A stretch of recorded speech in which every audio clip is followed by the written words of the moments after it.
जो भी हाल ही में कई जगह अपना जादू दिखा चुके हैं, उनको ये भूमिका दी जाए, वो फैसले लें, सब लोग बैठकर फैसले लें कि आगे चुनाव किस तरह से लड़ा जाएगा। ये स्थिति ना हो कि हरियाणा में बिखर गए, दिल्ली में आए, दिल्ली में भी अलग अलग लड़ गए। क्यों? मैं आपकी बात समझ गया। देखिए, ये न्यूज चैनलों के बैठकर के चर्चा का विषय जरूर हो सकता है कि इंडिया गठबंधन कैसे चलेगा। जहां तक इंडिया गठबंधन के परिप्रेक्ष्य में बात है, इंडिया गठबंधन एक व्यापक गठबंधन था जिसको लेकर के लोकसभा 2024 का चुनाव लड़ा गया। जब बात इंडिया परिप्रेक्ष्य में होगी, इंडिया गठबंधन के परिप्रेक्ष्य में होगी, तो चुनाव की जो कमियां हैं, चुनाव की जो खामियां हैं, चुनाव लड़ने के तरीके हैं, वो लोकसभा के स्तर पर देखे जाएंगे। अगर क्षेत्रीय दलों से बात है, हर राज्यों की बात है, तो राज्यों में कांग्रेस की भी इकाइयां हैं और क्षेत्रीय दलों का भी अपना अपना अस्तित्व है। कई कई राज्यों में हम क्षेत्रीय दलों के खिलाफ लड़ते हैं, और जब बात इंडिया परिप्रेक्ष्य में आती है, देश के परिप्रेक्ष्य में आती है, तो जिस तरीके से देश के ताने बाने को, देश की सद्भावना को बिगाड़ा जा रहा है लगातार, जिस तरीके से देश के ऐसी नीतियां लाई जा रही है जिससे गरीबों का नुकसान हो रहा है, दलितों का, शोषितों का, वंचितों का नुकसान हो रहा है, तो उस मंच को लाने के लिए जिस तरीके से इंडिया गठबंधन की एक अवधारणा लाई गई थी, तो इंडिया गठबंधन ने सकुशल तरीके से अपना काम किया। उसकी स्थिति ये हुई कि आज नरेंद्र मोदी जी की बैसाखियों पर सरकार चल रही है। उससे हो गया। किस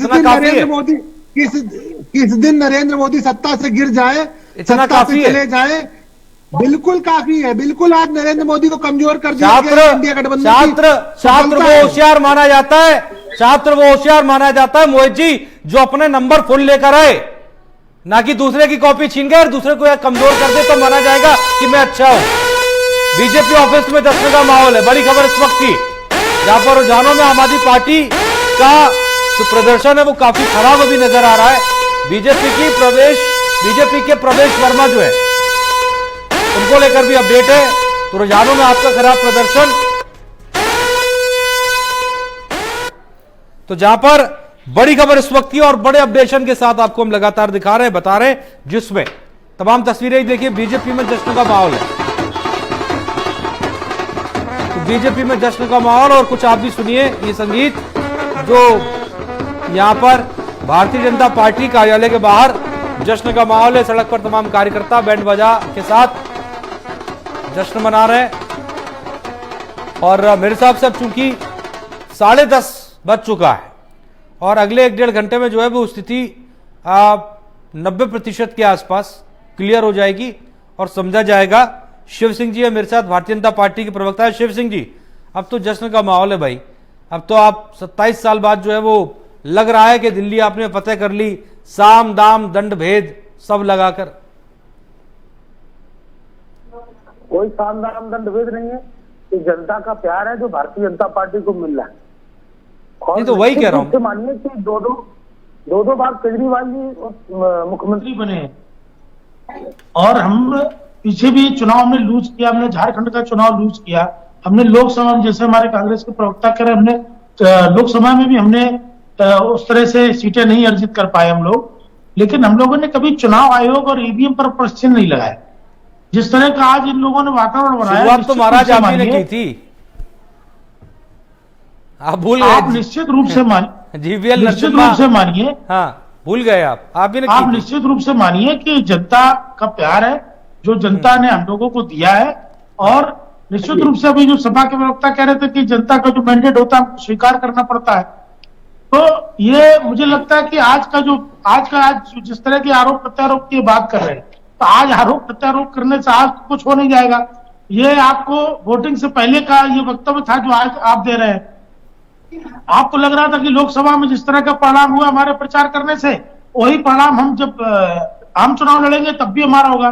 लेकिन निश्चित रूप से मानिए कि काट की आड़ी बार बार चढ़ती नहीं है और आज भारतीय जनता पार्टी के पक्ष में है। निश्चित रूप से जनता का मैंडेट है और हम सभी को उसको स्वीकार करना चाहिए। रवि पांडे जी, ये कांग्रेस से बातचीत में लूपहोल्स कहां गए, कहां कमियां रह गई, आपकी तरफ से या कांग्रेस की तरफ से? देखिए, पूरे देश ने देखा कि किस तरीके से दिल्ली विधानसभा चुनाव में भारतीय जनता पार्टी ने लोकतंत्र का चीरहरण किया। वो भले नई दिल्ली में लोकतांत्रिक काम करना हो या एक अरविंद केजरीवाल के खिलाफ पूरी की पूरी मोदी क्रेसी इस चुनाव में उतर गई। और उस मोदी क्रेसी में दिल्ली पुलिस भी शामिल थी, इलेक्शन कमीशन भी शामिल थी, ईडी भी शामिल थी। तो पूरे देश के लोग देख रहे हैं कि भारतीय जनता पार्टी की सरकार किस तरीके से लोकतंत्र का मजाक बना रही है, लोकतंत्र का चीरहरण कर रही है। हाँ। इसके बावजूद अरविंद केजरीवाल एक खबर दिखा देते, अपडेट दिखा देते हैं। बड़ी खबर इस वक्त इसी ने सभी 70 सीटों पर रुझान जारी कर दिए। बड़ी खबर इस वक्त जहां पर बीजेपी 44, आप 27, चुनाव आयोग का ही कहना है वही 7 सीटों पर आप 1000 से कम वोट से आगे, और 4 राउंड के बाद केजरीवाल 223 वोटों से आगे हैं। देखिए, ये दिल्ली के पूर्व मुख्यमंत्री हैं, 227 वोटों से आगे चल रहे हैं। तो चुनाव आयोग की वेबसाइट पर जो ये रुझान है उनकी हम बात कर रहे हैं, जो आंकड़े आपको हम दिखा रहे थे, जो बता रहे थे। रोहित जी अब अपनी बात, माफ कीजिएगा रवि जी, अपनी बात पूरी करिएगा, क्योंकि अब दिल्ली के पूर्व मुख्यमंत्री महज 227 वोट से आगे चल रहे हैं। और भाजपा और कांग्रेस के लोग अरविंद केजरीवाल जी से लड़ रहे थे। भाजपा में एक तरफ जुमलेश्वर जी महाराज थे और दूसरी तरफ कन्फ्यूजेश्वर जी महाराज कांग्रेस पार्टी की तरफ से लड़ रहे थे। तो दिल्ली की जनता ने देख लिया कि किस तरीके से इन्होंने लोकतंत्र का मजाक बनाया है, और दिल्ली की जनता निश्चित तौर पर अरविंद केजरीवाल जी के कामों के साथ चलने वाली है। 12 बजे पूरा का पूरा परिणाम बदलने वाला है।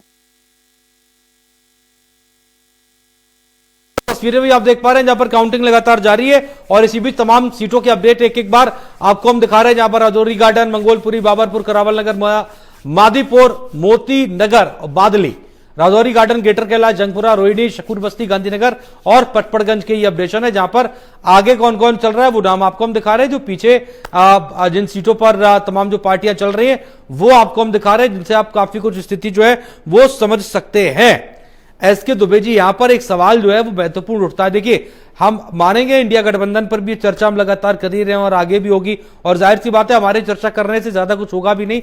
चर्चा देखिए कांग्रेस को करनी पड़ेगी और कांग्रेस को समझना होगा जिन बातों को आप लोग कह रहे हैं। यहां पर एक बड़ा सवाल एसके दुबे जी ये उठ रहा है कि देखिए, इस पूरे चुनाव में और इस चुनाव के पहले भी जब चुनने का नंबर आया दिल्ली के अंदर कि दोस्त चुनेगी समाजवादी पार्टी, तो आपने आम आदमी पार्टी को चुना। यानी कि ये जो लोकसभा चुनाव के बाद की स्थितियां लगातार पनपती रहीं कि कांग्रेस का वो रवैया तो शायद आपके सांचे में समाजवादी पार्टी की जो कैटेगरी है उसमें फिट नहीं बैठ रहा है, और इसी वजह से आज वो शून्य भी नजर आ रहे हैं और आप आम आदमी पार्टी के साथ खड़े हैं। देखिए, मेरा हमेशा से कहना रहा है कि जहां जो अच्छी स्थिति में है हम उनका सपोर्ट करेंगे। अभी हमने इसीलिए हरियाणा में अपने उम्मीदवार नहीं उतारे थे क्योंकि कांग्रेस अच्छी स्थिति में थी। तो इसी तरीके से दिल्ली में आप पार्टी अच्छी स्थिति में थी तो हमने कहा चलो हम अपने उम्मीदवार नहीं उतारेंगे। अब अगर यूपी की बात आएगी तो इन लोगों को भी सोचना पड़ेगा कि भाई समाजवादी ही पार्टी एक ऐसी पार्टी है जो भारतीय जनता पार्टी को हराने की स्थिति में है, तो इनको वहां एडजस्टमेंट करना पड़ेगा। तो कहने का मतलब, अगर झारखंड मुक्ति मोर्चा पावर में थी तो उसको स्थिति अच्छी थी तो वहां उसको सपोर्ट किया। हाँ। हमारी हमेशा से स्थिति ऐसी रही है कि जहां जो जिसकी स्थिति अच्छी है उसको सपोर्ट किया जाए। हाँ।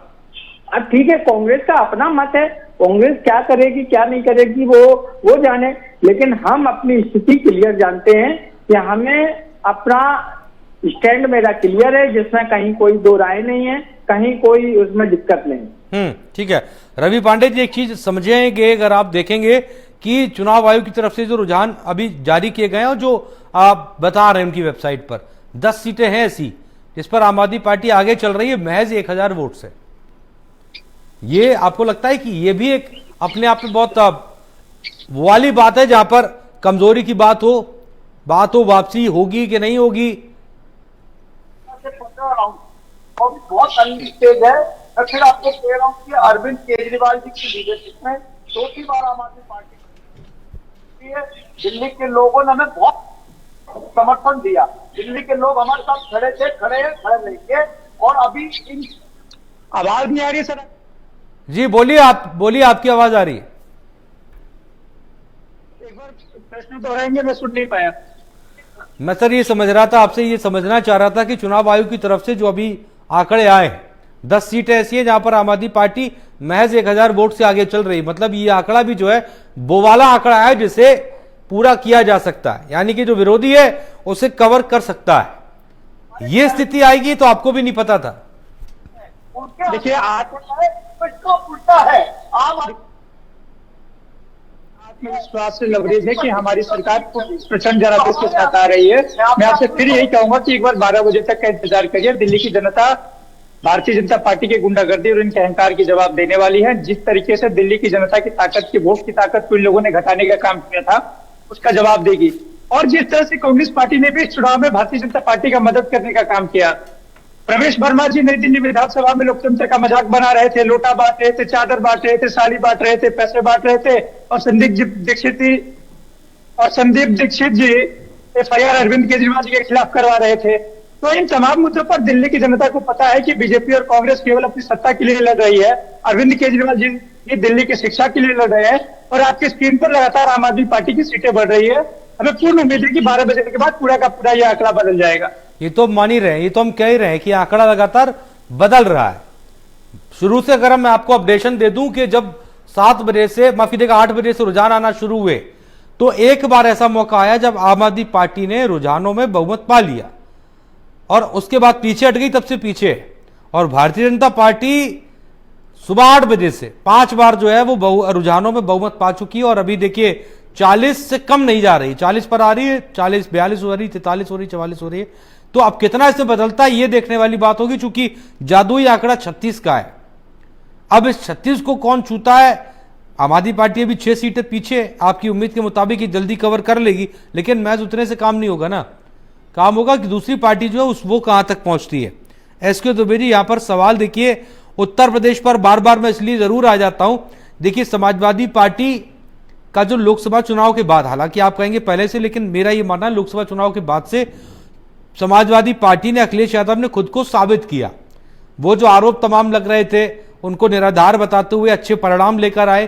तो जाहिर सी बात है जब कोई बच्चा अच्छे नंबर लेकर आता है तो परिवार में, आस पड़ोस की सोसाइटी में भी उसकी पूछ होती है और तमाम लोग उससे सीख लेना चाहते हैं। सवाल आगे का है, अब ये दिल्ली के चुनाव हो जाएंगे, परिणाम जो भी हो सामने आ जाएंगे। सवाल चूंकि इसके बाद बिहार में भी चुनाव है, इसके बाद उत्तर प्रदेश के अंदर भी चुनाव है, और कांग्रेस की जो स्थिति अभी लग रही है, आंकड़ों पर तो मैं नहीं जाऊंगा, लेकिन जो बातें सुनने में लग रही हैं, जो लगातार उनका रवैया है, उसके मुताबिक फिलहाल इंडिया गठबंधन 27 में आते आते यही सुनने को मिल सकता है कि लोकसभा चुनाव तक ही था। नहीं, देखिए हमारा तो क्लियर खेल है। 27 में हम अपने साथियों का सम्मान करेंगे, लेकिन हम उसी जगह सम्मान करेंगे जहां वो जीतने लायक हैं। आप बोले कि मैनपुरी की सीट हमें दे दो, करेल की सीट हमको दे दो, कन्नौज की सीट हमको दे दो, तो ये तो मुमकिन नहीं है। हम जहां उनका ऐसा लगेगा कि वहां उनका मतदाता है, हम उनको सम्मानजनक स्थिति रखेंगे। रिस्पेक्ट करना सबका वो काम है। तो लेकिन ये कितना जाएगा ये वक्त बताएगा। लेकिन हमारी तो तैयारी आज से हमने चालू ही कर दी है। आज से ही नहीं बल्कि पिछले 6 महीने से, जब से लोकसभा चुनाव क्लियर हुआ उसके बाद से हम लोगों ने धरातल तो काम करना चालू कर दिया है। तो निश्चित तौर पर और अभी तो 2 साल बाकी है, 2 साल में हम अपनी स्थिति और अच्छी मजबूत करेंगे। तो उसके बाद हम ये निश्चित तौर पर विचार विमर्श होगा। चलिए, एक रवि पांडे जी मुस्कुरा दीजिएगा, मुस्कुराइएगा रवि पांडे जी। बीजेपी 38, आप 32, कांग्रेस 0। रवि पांडे जी के लिए ब्रेकिंग थी। 12 रिजर्व सीटों को लेकर के आंकड़े, मुस्लिम माहौल 12 सीटों पर 8 में आप और 4 पर बीजेपी। मुस्तफाबाद, ओखला, संगम विहार, गोकुलपुर में बीजेपी। जी हाँ, 38 और 32। मतलब जो अभी मैंने कहा कि बीजेपी 40 से नीचे नहीं आई है, देखिए आ गई, 2 सीटें कम हो गई, और उधर आम आदमी पार्टी में 2 सीटें प्लस हो गई हैं। और बड़ी बात यह कि मुस्तफाबाद, ओखला जैसे मुस्लिम बाहुल्य सीट में भारतीय जनता पार्टी आगे चल रही है।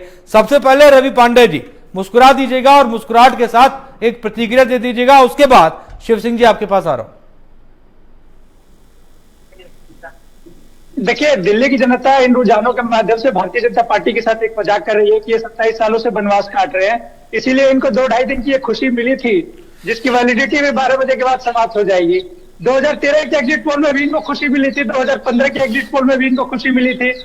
तो दिल्ली की जनता इनके साथ मजाक कर रही है। दिल्ली की जनता अरविंद केजरीवाल जी के काम के साथ चलने वाली है और आप थोड़ा सा आश्वस्त रहिए। मैंने फिर कह रहा हूं कि 12 बजे के बाद पूरा का पूरा आंकड़ा बदल जाएगा और आम आदमी पार्टी की प्रचंड जनादेश के साथ दिल्ली में सरकार बनने जा रही है। अरविंद केजरीवाल जी के गवर्नेंस के मॉडल के साथ, अरविंद केजरीवाल जी के कामों के साथ दिल्ली में सरकार बनने जा रही है। शिव सिंह जी, ये भी एक बड़ी बात है, आप भी मुस्कुरा दीजिएगा। 10 मुस्लिम मोहल्ले सीट दिल्ली की, जिनमें 4 पर भारतीय जनता पार्टी आगे चल रही है। अब ये मुस्कुराने की बात मैंने इसलिए कही है क्योंकि आप समझ सकते हैं कि वो सीटें जहां पर ये कहा जाता है कि भारतीय जनता पार्टी पीछे रहती है, भारतीय जनता पार्टी को वोट नहीं मिलता, आप 4 पर आगे चल रहे हैं, मुबारक हो। ये कोई भारतीय जनता पार्टी के लिए कोई नई बात नहीं है। अभी उत्तर प्रदेश के उपचुनाव में भी मुस्लिम बहुल सीट पर हम जीत कर आए हैं, वहां से हमारे विधायक बने हैं। तो निश्चित रूप से देश का मुस्लिम समाज भी समझ चुका है कि इनके झूठ के आगे बराबर लगातार ये भारतीय जनता पार्टी का डर दिखाकर किस तरह से वोटों का ध्रुवीकरण करने का काम करते हैं और बाद में उन्हीं को छला जाता है। भारतीय जनता पार्टी की कोई भी योजना ऐसी योजना नहीं है जिसमें मुस्लिम समाज को अलग रखा और हिंदू समाज के लिए अलग से कोई, वो तो सब समाज की भारतीय जनता पार्टी बात करती है, सबका साथ सबका विकास की बात करती है। तो निश्चित रूप से हमारा जो ये फार्मूला है, निश्चित रूप से हमारा जो नारा है, ये सफल होता है। और मैं देख रहा हूँ आम आदमी पार्टी के प्रवक्ता मिनट पे अपनी भाषा बदल दे रहे हैं। मिनट पे 1 सीट 2 सीट इधर उधर हो रही है, तुरंत भाषा बदल दे रहे हैं, तुरंत चुनाव आयोग को आरोप लगा रहे हैं, फिर सीटें बढ़ रही है तो तुरंत आ जा रहे हैं कि नहीं दिल्ली जनता हमको चुन रही है, दिल्ली जनता का कैंडिडेट का स्वागत करते हैं। तो आप मुझे लग रहा है कि फ्रैक्चुलेशन हो रहा है, इतनी जल्दी आप स्टैंड ना बदलिए। भारतीय जनता पार्टी चुन के आएगी और सरकार भी बना रही है। अच्छा चलिए, चूंकि आप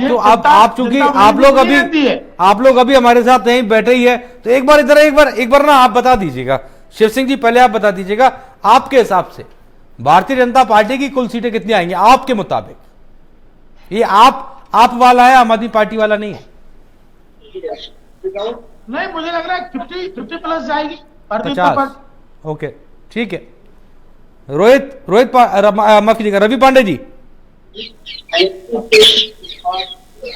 कुल कितने नंबर आएंगे 70 में से? देखिए, आम आदमी पार्टी के प्रचंड जनादेश के साथ सरकार बनने जा रही है। 55 से ज्यादा सीट के साथ आम आदमी पार्टी के प्रचंड जनादेश के साथ सरकार बनने वाली है। आप बस और 1 घंटे का इंतजार कर लीजिए। 50, 55, 110 हो जाता है। 70 सीटें हैं, इसी में से बांटना पड़ेगा, समस्या ये है।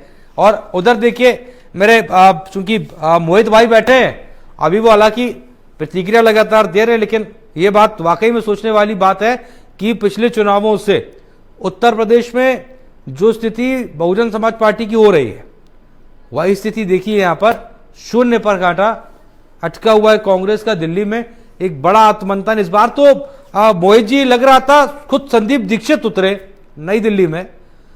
गलती कहां हुई, चूक कहां हुई? देखिए, गलती या चूक वाली कोई बात नहीं। जनता है, जनादेश है, जनार्दन का जो भी आदेश है उसको देखना पड़ेगा। आज हमारा जिस तरीके से आम आदमी पार्टी वर्तमान सत्ता में दिल्ली के थी और हमने गठबंधन 2024 का चुनाव भी आम आदमी पार्टी के साथ लड़ा, तो कहीं ना कहीं वोटर को अगर विकल्प के रूप में देखना था तो इसको भारतीय जनता पार्टी शायद दिखी हो। तो जो आम आदमी पार्टी से नाराज वोटर था वो भारतीय जनता पार्टी की तरफ गया। कांग्रेस पार्टी ने अपना जो संघर्ष था, जो जनता के बीच में अपना जो तरीका था उसको अपनाया। जिस तरीके से रेवड़ी कल्चर वाली जो भारतीय जनता पार्टी बोलती थी और उन्हीं नीतियों पर आकर के आगे बढ़ करके चुनाव में अपना चुनावी कैंपेन चालू रखा। तो उसको लेकर के जनता ने शायद भारतीय जनता पार्टी में उनको लग रहा हो कि विकल्प के रूप में आजमा लेना चाहिए, वरना ये दिल्ली की जनता इसने भारतीय जनता पार्टी को पिछले 25 साल से सरकार में नहीं आने दिया, क्योंकि वो जानते थे कि भारतीय जनता पार्टी सत्ता लायक नहीं है। 5 साल का एक कार्यकाल उनको दिया, उसमें उन्होंने 3 मुख्यमंत्री बदले। तो दिल्ली के लोग हैं, जनता का जनादेश है, जनता का आदेश है, उसको रखना ही पड़ेगा। हमारा काम जनता के बीच अपनी बातें रखना था। जनता उनसे कितना प्रभावित हुई, किस तरह नहीं हुई, वो तो रिजल्ट में परिणित होगा। हम आगे भी मेहनत करेंगे। आगे कोशिश करेंगे कि जिस तरीके से जन चलिए, विरोधी नीतियां अच्छी बात है। पार्टी की या जो भी हाँ। सरकार आएगी उनकी जन विरोधी नीतियों की सड़क से लेकर के सदन में मौका जहां तक मिलेगा वहां अच्छी पर- बात है सर, सोचिएगा, समझिएगा, तब फैसले करिएगा, क्योंकि ये वाकई में चिंता वाली बात है। ये क्या बात कहने में कतई कोई झिझक नहीं हो रही मुझे, क्योंकि देखिए बीजेपी और आम आदमी पार्टी के जो आंकड़े हैं ये ऊपर नीचे हो सकते हैं, अदल बदल हो सकते हैं, इनमें से एक कोई सरकार भी बना लेगा, लेकिन जो शून्य वाला आंकड़ा दिख रहा है ये वाकई में चिंताजनक है, क्योंकि शून्य सिर्फ इस बार नहीं है, ये शून्य कब बदलेगा नंबर में ये समझ में नहीं आ रहा है। फिलहाल वक्त छोटे से ब्रेक का है, आप तमाम लोग मेरे साथ बने रहिए और उसके पहले तमाम तस्वीरें भी जो है आपको हम दिखा रहे हैं और तमाम बयान भी आपको हम सुनवा रहे हैं, सब तक अपडेट आप तक हम पहुंचा रहे हैं। एक बयान आपको सुनवाते हैं जहां पर चंद्रशेखर का बयान सामने आया, वो भी आपको हम सुनवाते हैं, एक बार सुनिएगा। राजीव कुमार जी का जवाब सुना था पिछली प्रेस कॉन्फ्रेंस में। उन्होंने कहा कि 9:30 बजे मेरा पहला जो है रिजल्ट आता है, पहली जो है काउंटिंग का रुझान, जो भी वोट मिले वो स्पष्ट होता है। और मैंने 8:15 बजे देखा कि बहुत आगे कोई चल रहा था, बहुत पीछे चल रहा था। अभी तो मुझे लगता है कि पहले दूसरे राउंड की गिनतियां हुई हैं, अभी तो बहुत कुछ स्पष्ट होगा, कई घंटे लगेंगे तब जाके पता रहेगा। मैं फिर आपको स्पष्ट करूं, मेरा नहीं है, राजीव कुमार जी का इलेक्शन कमिश्नर का बयान है कि 9:30 बजे पहला जो काउंटिंग होती है उसका पहला रिजल्ट 9:30 बजे आता है। यहाँ तो 9 बजे कोई 30 पे पहुंच गया था, कोई 20 पे था। भारतीय मीडिया को थोड़ा सा अपने बारे में सोचना चाहिए। और चलिए वक्त छोटे से ब्रेक का, फौरन लौटते हैं, कहीं जाएगा मत, क्योंकि अपडेट लगातार जारी है।